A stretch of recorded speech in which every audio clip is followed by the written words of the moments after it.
I hope you all are doing well, guys. Today we have four session on financial instrument, right? As we discussed in the last class, let's devote 5 to 10 minutes what we have discussed, and let's repeat what we have discussed in the previous three classes. Right, guys? For your ease, I have prepared the entire chart again of the financial instrument. Right. My suggestion is that we should have a good understanding on this chart and the financial instrument definition and the concepts. Right, so let's repeat, let's try to wrap up in 7 to 10 minutes what we have discussed in the previous classes. Okay, first is financial instrument. Right, so what is the definition of financial instrument? Any contract entered between two or more parties which give rise to a financial asset of one entity and a financial liability or equity of another entity is called financial instrument. That means a contract needs to be there, that means two or more party needs to be there, that means monetary value needs to be there. If all these three conditions get satisfied, then we will say it is a financial instrument. In the first class, we took two examples. One is the debtor and payable, right? And the second one is the investment in shares. In both the cases, we said that this is financial instrument, right? Then we took the definition of financial asset. What is financial asset? Cash. Cash is a financial asset. There are four things in the definition of financial asset. One is cash. If I am having a cash, it is a financial instrument. It is a financial asset. Investment in shares is a financial asset. Contractual right to receive cash is a financial asset. What can be the example? Trade receivable, security deposits, loan given which is to be refundable, investment in debenture, investment in bonds, investment in equity shares, investment in preference shares, right? Then we said within the third category, we have another category 3B, which is exchange of financial instrument at a potentially favorable condition, for example, derivatives. And the fourth point is settlement through own equity instrument. Correct, guys?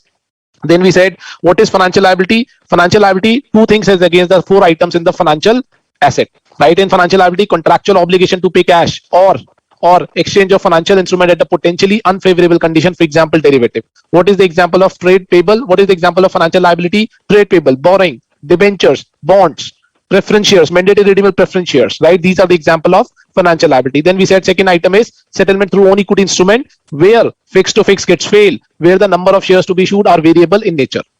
Then we said, what is equity? Three items, three definition within the equity. One is residual portion in the total asset, excluding liability is my equity. Second is where there is no liability. That means there is no contractual obligation to pay cash. And the fourth is settlement through own equity instrument. So that means in financial asset, we have four items. In the financial liability, we have two items. And in equity, we have three items. Correct, guys? In the last class, we have discussed classification of financial instrument. That means classification of financial asset, liability, and equity. What we said in case of financial asset, first is amortized cost, second one is FET-OCI, third one is FET-PL, right? It is into the hierarchy. We need to follow this hierarchy only. That means first is amortized cost, second is FET-OCI, and third one is FET-PL only. If I talk about amortized cost, two condition, business model test to collect and SPPI. What is business model test to collect? The objective of the company is to collect the contractual cash flow by holding the asset till the end of the maturity period, right? By holding the asset till the end of the maturity period. That means asset is supposed to be held till the end, right? And this evaluation needs to be made only at the beginning, but subsequently, let's say after 3 years down the line, 6 years down the line, if the company is of the view that they are facing liquidity crunch or they are having a good business opportunity, they can sell that investment, and the change in the intention does not result into a change in the reclassification. Correct? Okay, what is SPPI? SPPI stands for solely for the payment of principal and interest, guys. Right, there are four conditions of SPPI. One is principal interest must be there. Interest can be fixed or floating. Interest can be any percentage, maybe 0 or any, maybe 0, 10, 100, any percentage. And principal and interest shall not be linked to the any equity price or any other index except inflation index. Right, and therefore we said, because of the fourth condition, we said investment in equity shares of Reliance, of Bharti Airtel, or any other company will fail SPPI test. Right, and therefore investment in equity share can never be recognized at amortized cost. Right? Principal and interest shall not be linked to the any equity price or any other index except inflation index, right? And therefore we said, because of the fourth condition, we said investment in equity shares of Reliance, of Bharti Airtel, or any other company will fail SPPI test, right? And therefore investment in equity share can never be recognized at amortized cost. So what are the examples of amortized cost? For example, trade receivable, for example, cash, for example, bank balance, for example, investment in debenture, for example, investment in bond, and etc. Right? Then we said, what is OCI? We have discussed OCI. OCI are those items which doesn't get recognized in P&L, it will get recognized in OCI. These are notional in nature. Change in the fair valuation will get recognized in OCI. Right? Business model test conditions are business model test to collect and sell, and the second one is SPPI. That means we have added some new words here as compared to the amortized cost category is and sell. That means objective is not only to collect the contractual cash flow, objective is to sell the asset, sell the financial asset and then collect my contractual cash flow. That means the intention of the company is not to hold the asset till the end of the maturity period. Right?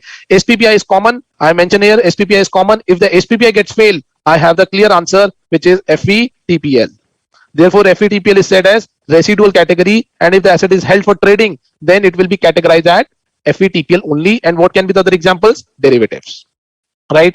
In the financial asset, we have read one irrevocable exemption as well, and that exemption is only available for the equity instrument. Where the equity instrument is held for trading, then it will be recognized at FVTPL. But if it is not held for trading, then what is the exemption? Then the company has an exemption to recognize that investment in equity shares either at FVTOCI category or FVTPL category. This is irrespective of the fact that the investment in equity shares will fail SPPI test. But still, the standard setter has given the option or exemption to the companies that they can recognize or they can take FVTOCI category in case of investment in equity shares. And we remember, guys, this is only in respect of investment in equity instrument.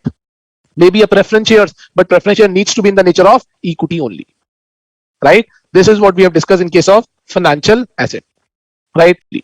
Not only to collect the contractual cash flow, objective is to sell the asset, sell the financial asset and then collect my contractual cash flow. That means the intention of the company is not to hold the asset till the end of the maturity period.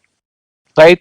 SPPI is common. I mentioned here SPPI is common. If the SPPI gets failed, I have the clear answer, which is FVTPL.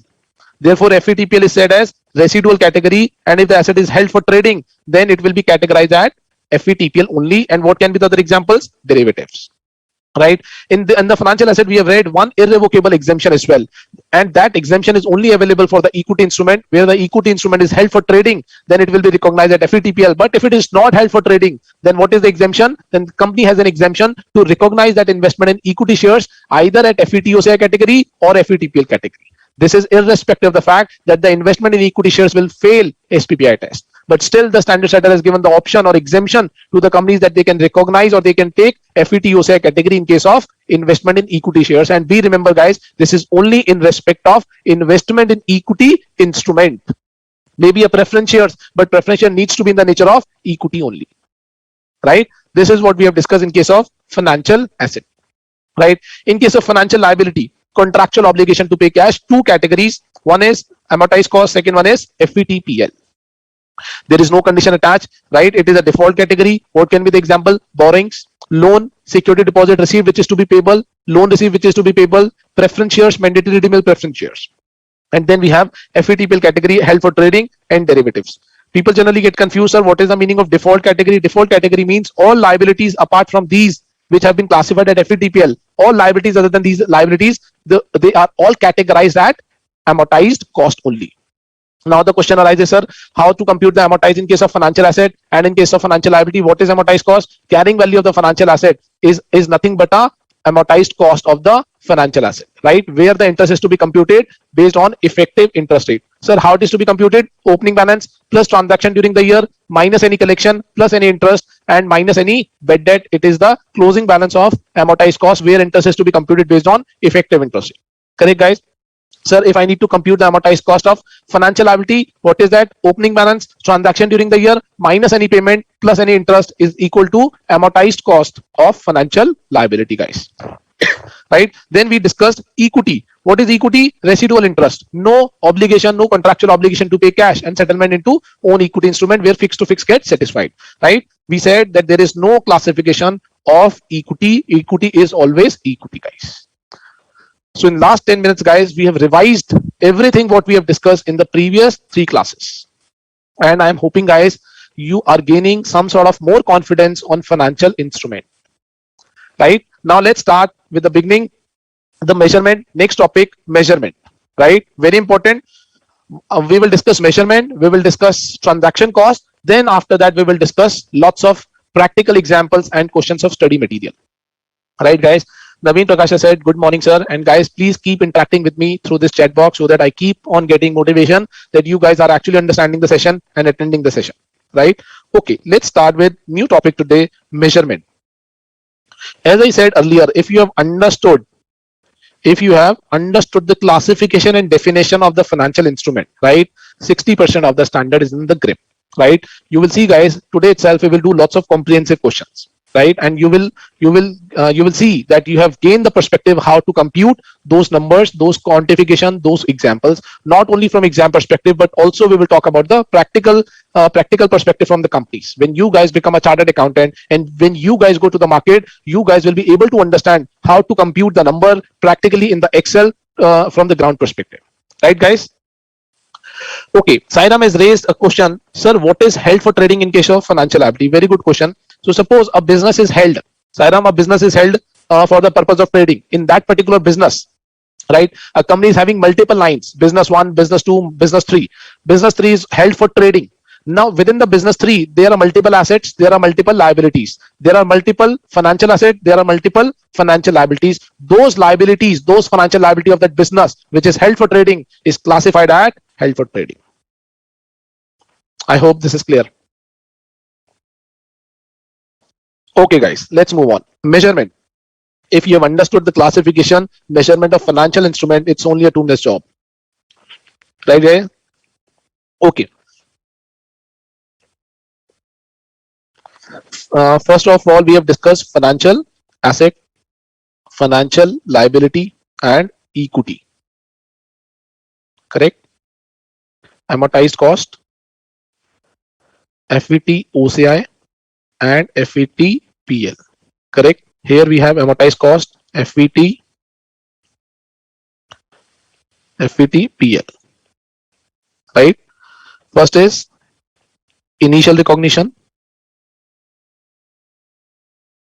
Initial recognition, which is IRR. Right? And then we have subsequent recognition.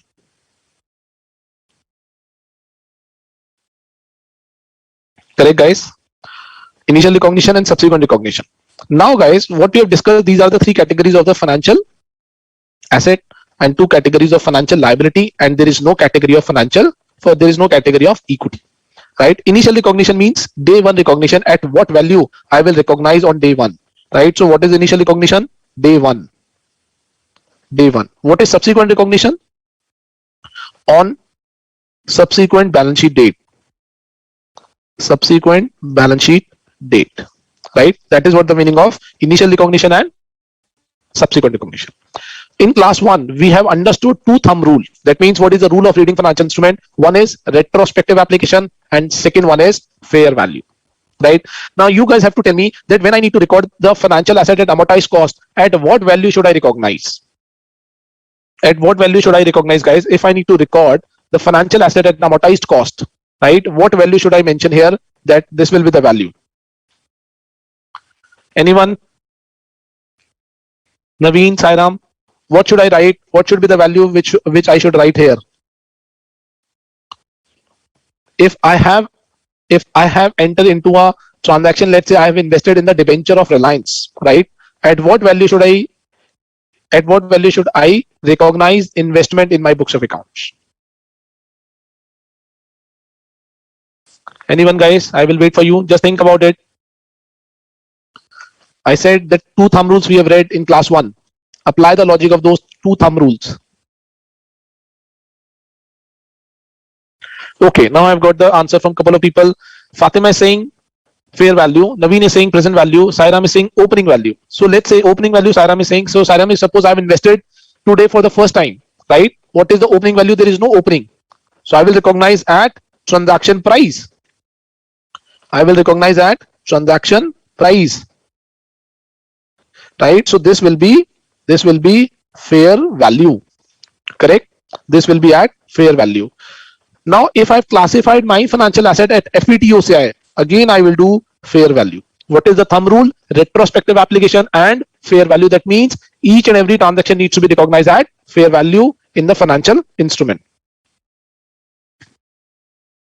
Right? Then we have FETPL, fair value. Financial liability, fair value. FETPL, fair value. Equity, fair value. Right? That means all these items, all these transactions at any category will be recognized at fair value. Right? Even in all the Ind AS, all the transaction on the transaction date. What is day one? Transaction date. Right? Day one, transaction day. Right? It will be recognized at fair value. Now tell me, guys, if I need to recognize subsequent date, what should be my value? Day one I have recognized at fair value, but what should be the value on subsequent reporting date? Think about it. Harshad is saying transaction cost. Harshad, we have not even discussed the transaction cost. We will discuss, don't worry.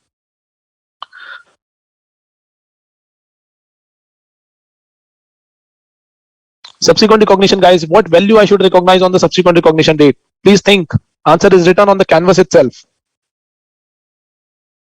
Just tell me at what value should I recognize? If I have invested in a debenture, right? Subsequent recognition, where such investment I have classified at amortized cost, what should be the value I should write here? Just think about it.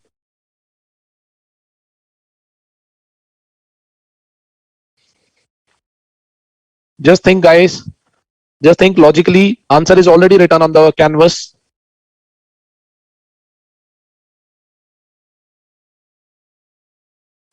Okay, Naveen said, sir, it will be amortized cost. Absolutely, Naveen. Thank you so much and very good. It will be at amortized cost. As the name of the category suggests, it will be recognized at amortized cost. Sir, how to compute amortized cost? We have already discussed opening balance, transaction, minus any collection plus any interest and minus any provision is my amortized cost, where interest is to be computed on effective interest rate methodology. Right? Okay. If I've classified my asset, if I've classified my financial asset at FETOCI, then what is the subsequent measurement? Just read what is the name of this category. Fair value through OCI. That means I am supposed to recognize this at fair value as the name of the category suggests. As the name of the category suggests. Sairam is saying, sir, I will recognize at closing value. Absolutely. And what is the closing value? It is called amortized cost under Ind AS 109.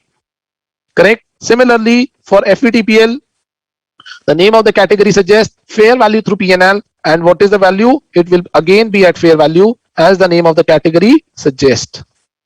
Right? In case of financial liability, if there is a borrowing and I have recognized that borrowing at fair value, what is the subsequent recognition? As the name of the category suggests. Right? FVTPL, fair value as the name of the category suggests. Correct? What is equity? Equity will never be remeasured.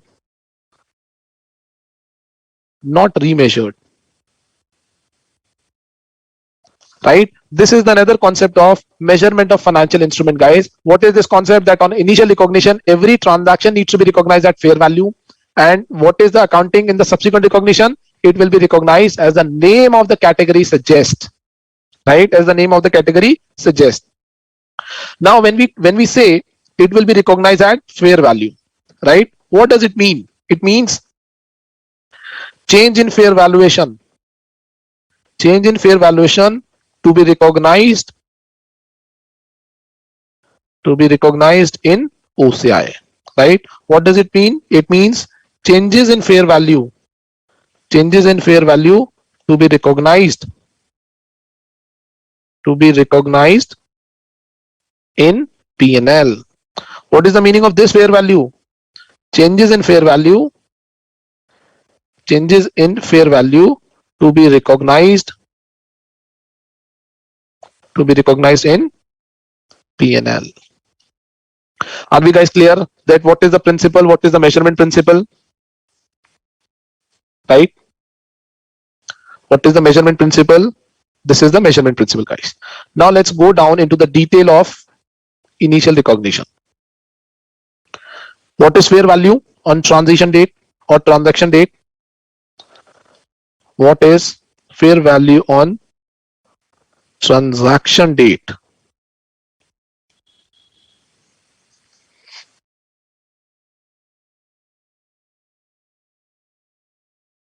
What is fair value on transaction date? Fair value on transaction date is generally the transaction price. Generally the transaction price. Right? Generally the transaction price. Now let's evaluate slightly more. Initial recognition